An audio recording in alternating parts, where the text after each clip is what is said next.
ভালো ডিজাইন করার জন্য ভালো ইমেজ কালেক্ট করা খুবই গুরুত্বপূর্ণ।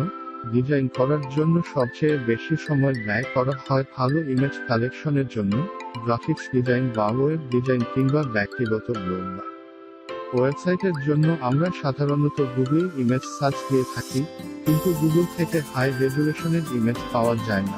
যারা ভালো ইমেজের জন্য সাইট খুঁজছেন, তারা এই সাইট থেকে ইমেজ কালেক্ট করতে